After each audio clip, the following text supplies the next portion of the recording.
আসসালামু আলাইকুম। আমার প্রাণপ্রিয় শিক্ষার্থীরা, সবাই কেমন আছো? তোমাদের সবাইকে আবারও স্বাগতম জানাচ্ছি আমাদের আজকের এই নতুন পাঠে। প্রিয় শিক্ষার্থীরা, তোমরা নিশ্চয়ই দেখতে পাচ্ছ আজকে আমাদের পাঠের বিষয় কি। আজকে আমাদের পাঠের বিষয় হচ্ছে কবি রবীন্দ্রনাথ ঠাকুর রচিত জন্মভূমি কবিতাটি। তোমরা ইতিমধ্যেই জেনেছ যে সৃজনশীল পদ্ধতিতে কোনো একটি গল্প কবিতা পাঠের ক্ষেত্রে আমাদেরকে প্রথমে সেই গল্প কবিতাটির শব্দার্থ পড়তে হবে, পাঠের উদ্দেশ্য পড়তে হবে, খুব মনোযোগ দিয়ে পাঠ পরিচিতি পড়তে হবে। একজন শিক্ষার্থী যখন শব্দার্থ পড়বে, পাঠ পরিচিতি পড়বে, পাশাপাশি কবি পরিচিতি খুব মনোযোগ দিয়ে পড়তে হবে। আমরা যদি খেয়াল করি যে এই পাঠে আসলে আমরা কি শিখতে যাচ্ছি, এটি একটি গীতবাণী এবং এখানে জন্মভূমির প্রতি কবির মমত্ববোধ ও গভীর দেশপ্রেম ফুটে উঠেছে। এখানে আমরা যদি একটু ভালো করে লক্ষ্য করি তাহলে দেখতে পারবো যে জন্মভূমিকে ভালোবাসতে পেরে কবি জীবনের সার্থকতা অনুভব করেছেন। জন্মভূমিতে কোনো ধনরত্ন আছে কি না সেটা না জেনে কবি তার দেশকে ভালোবাসছেন। দেশের সৌন্দর্যে কবি মুগ্ধ এবং তার শেষ জীবনে তিনি এই দেশের মাটিতেই শায়িত হতে চেয়েছেন। এটাই মূলত এই কবিতার মূল ভাব যেটাকে আমরা বলি। কবি রবীন্দ্রনাথ ঠাকুর সম্পর্কে আমরা জানব। গীতাঞ্জলি কাব্যের কথা বলা আছে, যে জন্য তিনি নোবেল পুরস্কার পেয়েছিলেন। তার জন্ম মৃত্যুসাল অবশ্যই তোমরা মুখস্থ করবে শিক্ষার্থীরা। এই পাঠটি শুরু করার আগে আমাদের যে কাজগুলো করতে হবে সেটা আমরা আলোচনা করলাম। এবার আসি কবিতা পাঠে। এই কবিতাটি যদি আমরা পড়তে চাই, সেটা প্রথমে দেখো কবিতাটিতে মাত্র 8টি চরণ রয়েছে। প্রথম 2টি চরণ সম্পর্কে আলোচনা করি। জন্মভূমি কবিতাটি রবীন্দ্রনাথ ঠাকুরের লেখা। প্রথম লাইন হচ্ছে, সার্থক জনম আমার জন্মেছি এই দেশে, সার্থক জনম মাগো তোমায় ভালোবেসে। এখানে এই যে জনম শব্দের অর্থ হচ্ছে জন্ম, অর্থাৎ কবি বলছেন যে এই দেশে জন্মে তার জীবন সার্থক হয়েছে। এই যে দেশকে মা হিসেবে সম্বোধন করেছেন, যে এই মাকে ভালোবেসে তার জীবন সার্থক হয়েছে। এই দুটো লাইনের মূল কথাটা কি আমরা একটু দেখতে চাই। এটি হচ্ছে জীবনের সার্থকতা। আমরা 1 নম্বরে দেখতে পাচ্ছি, এটি হচ্ছে জীবনের সার্থকতা। তোমরা নিশ্চয়ই জানো যে আমি তোমাদের যে কোনো গল্প বা কবিতা পাঠের ক্ষেত্রে সেই গল্প বা কবিতাটির মূল যে আলোচ্য বিষয় রয়েছে, কবিতাটি বা গল্পটিতে যে বিষয়গুলো আলোচিত হয়েছে সেগুলোকে পৃথকভাবে বোঝানোর চেষ্টা করি, যাতে আমাদের সৃজনশীল প্রশ্ন বুঝতে, সৃজনশীল উত্তর করতে আমাদের সুবিধা হয়। আমরা যে কোনো উদ্দীপক দেখে নিমিষেই যাতে বুঝতে পারি যে এখানে গল্প বা কবিতাটির কোন বিষয়ের আলোচনা হয়েছে, কোন অংশটুকুর আলোচনা হয়েছে। তো প্রথমে আমরা পেলাম প্রথম লাইনে যে জীবনের সার্থকতা, সেটা কিভাবে দেশকে ভালোবেসে এবং মাকে ভালোবেসে এবং দেশে জন্মলাভ করে। প্রিয় শিক্ষার্থীরা, পরের লাইনটি আমরা একটু পরে দেখি।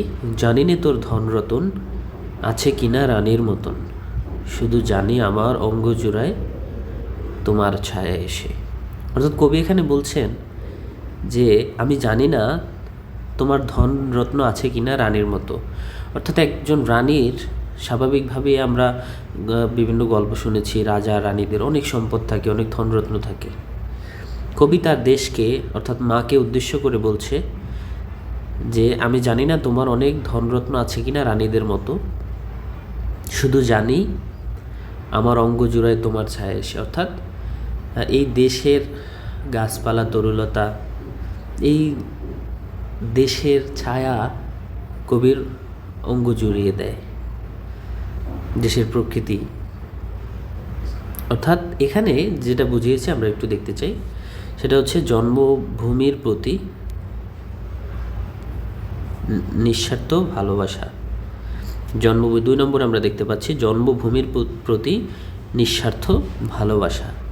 এই যে কবি জানেন না যে তার দেশের বা মাতৃভূমির অনেক ধন সম্পদ আছে কিনা, কিন্তু তারপরেও এই দেশের ছায়া এসে তার অঙ্গ জুড়িয়ে যায়। এখানে কবির নিঃস্বার্থ ভালোবাসা, জন্মভূমির প্রতি নিঃস্বার্থ ভালোবাসা ফুটে উঠেছে। এরপরের লাইনে যদি আমরা যাই দেখতে পারবো, কবি এখানে বলছেন, কোন বনেতে জানি নে ফুল, গন্ধে এমন করে আকুল। অর্থাৎ কবি জানেন না যে কোথায় এমন বন আছে যেই বনের ফুলগুলো এই দেশের বনে যে ফুল ফোটে তার মতন এত গন্ধে আকুল করতে পারে। কবি আবারও বলছেন, কোন গগনে ওঠে রে চাঁদ, এমন হাসি হেসে। অর্থাৎ কবি বলছেন যে বাংলাদেশের আকাশে যেই সুন্দর চাঁদ ওঠে, সেই রকম চাঁদ অন্য কোনো আকাশে কি ওঠে, অন্য কোনো দেশের আকাশে কি ওঠে? এখানে কবি তার দেশের প্রকৃতির সৌন্দর্য, ফুলে ফলে ভরা দেশের প্রকৃতি এবং সেই প্রকৃতির অপার সৌন্দর্যকে ফুটিয়ে তুলেছেন। আমরা লাইনটা আবার একটু বোঝার চেষ্টা করি। কোন বনেতে জানি নে ফুল, গন্ধে এমন করে আকুল। অর্থাৎ এমন কি কোনো বন আছে, এমন কি কোনো ফুলের বাগান আছে যেই বাগানের ফুলগুলো আমার দেশের বাগানে ফোটা ফুলের মতো গন্ধ ছড়াতে পারে, মনকে আকুল করতে পারে? কবি আবার বলছেন, কোন গগনে ওঠে রে চাঁদ, এমন হাসি হেসে। অর্থাৎ আমাদের দেশের আকাশে যেই চাঁদ দেখা যায়, সেরকম চাঁদ কি আর কোনো আকাশে ওঠে? এরকম চাঁদের সৌন্দর্য, এরকম চাঁদের জ্যোৎস্না আর কি কোনো আকাশে দেখা যায়? এই লাইন দুটোর মাধ্যমে কবি বুঝিয়েছেন বাংলার প্রকৃতির সৌন্দর্যের শ্রেষ্ঠত্ব। অর্থাৎ বাংলার প্রকৃতি এবং বাংলার প্রকৃতির সৌন্দর্যই পৃথিবীর সবচেয়ে শ্রেষ্ঠ। আমরা একটা জানি, আমরা এরকম দেশের গান শুনেছি কি না, যে এমন দেশটি কোথাও খুঁজে পাবে না কো তুমি, সকল দেশের রানী সেজে আমার জন্মভূমি। অর্থাৎ এখানে বাংলার প্রকৃতির সৌন্দর্যের শ্রেষ্ঠত্ব ফুটে তোলা হয়েছে। এবার যদি আমরা কবিতাটির মধ্যে যাই, সেই কবিতার শেষ 2টি চরণ রয়েছে। আঁখি মেলে তোমার আলো, প্রথম আমার চোখ জুড়ালো। এই আঁখি শব্দের অর্থ হচ্ছে চোখ, আমরা সবাই জানি।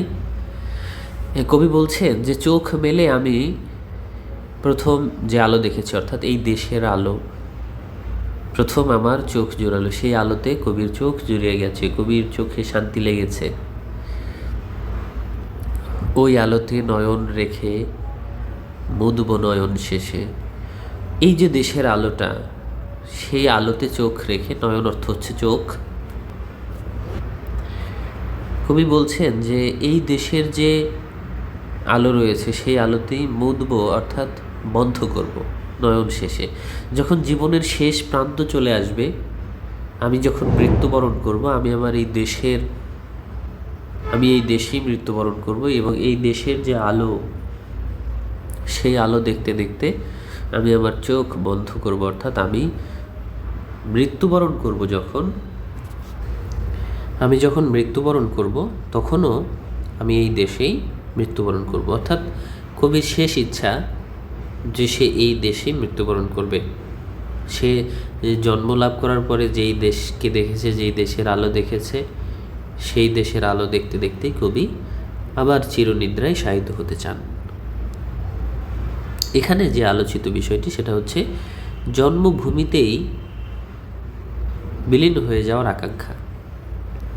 অর্থাৎ যেই জন্মভূমিতে জন্মগ্রহণ করে জীবনের সার্থকতা এসেছে, যেই জন্মভূমিকে ভালোবেসে জীবনের সার্থকতা এসেছে, কবির শেষ ইচ্ছা সেই জন্মভূমিতেই বিলীন হয়ে যাওয়া, মৃত্যু হলে যেন সেই জন্মভূমিতেই সে মৃত্যুবরণ করতে পারে। এই যে আলোচনাটা আমরা করলাম, এই আলোচনার মধ্যে আসলে আমরা কি পেলাম? এখানে আমরা দেখতে পেলাম যে কবি তার দেশের প্রতি ভালোবাসা ফুটিয়ে তুলেছেন, দেশের প্রতি কৃতজ্ঞতা ফুটিয়ে তুলেছেন, দেশের প্রতি নিঃস্বার্থ ভালোবাসা, দেশের প্রকৃতিকে শ্রেষ্ঠ হিসেবে তুলে ধরা এবং দেশের মাটিতে শেষ নিঃশ্বাস ত্যাগ করার আকাঙ্ক্ষা। এই কবিতাটি পড়ার মাধ্যমে আমাদের মধ্যে কি চেতনা তৈরি হবে? কবির ভালোবাসায় আমরাও আমাদের দেশকে ভালোবাসতে শিখব, দেশের প্রতি আমাদেরও ভালোবাসা বৃদ্ধি পাবে, দেশের প্রতি নিঃস্বার্থ ভালোবাসা এবং দেশের শ্রেষ্ঠত্ব যাতে আমরা সবার মাঝে তুলে ধরতে পারি, সবার কাছে আমাদের দেশকে শ্রেষ্ঠ হিসেবে প্রমাণ করতে পারি, সেই চিন্তা চেতনা যাতে আমাদের মধ্যে তৈরি হয়, সেজন্যই এই কবিতাটি আমাদের ষষ্ঠ শ্রেণীর পাঠ্য বইয়ে রাখা হয়েছে, যুক্ত করা হয়েছে। প্রিয় শিক্ষার্থীরা, আমার বিশ্বাস কবিতাটি তোমরা খুব সহজে এবং ভালোভাবে বুঝতে পারবে। পরবর্তী পাঠে আমরা এই কবিতার আলোকে জ্ঞানমূলক, অনুধাবনমূলক, তারপরে প্রয়োগমূলক, উচ্চতর দক্ষতামূলক প্রশ্নগুলো কেমন হবে উদ্দীপকের আলোকে, সেই বিষয়ক আলোচনা করব এবং এখান থেকে বহু নির্বাচনী প্রশ্ন আসলে কোন কোন বিষয়গুলোকে আমাদেরকে মনোযোগ সহকারে পড়তে হবে সেই বিষয়ক আলোচনা হবে। সে পর্যন্ত ভালো থেকো, সুস্থ থেকো। আল্লাহ হাফেজ।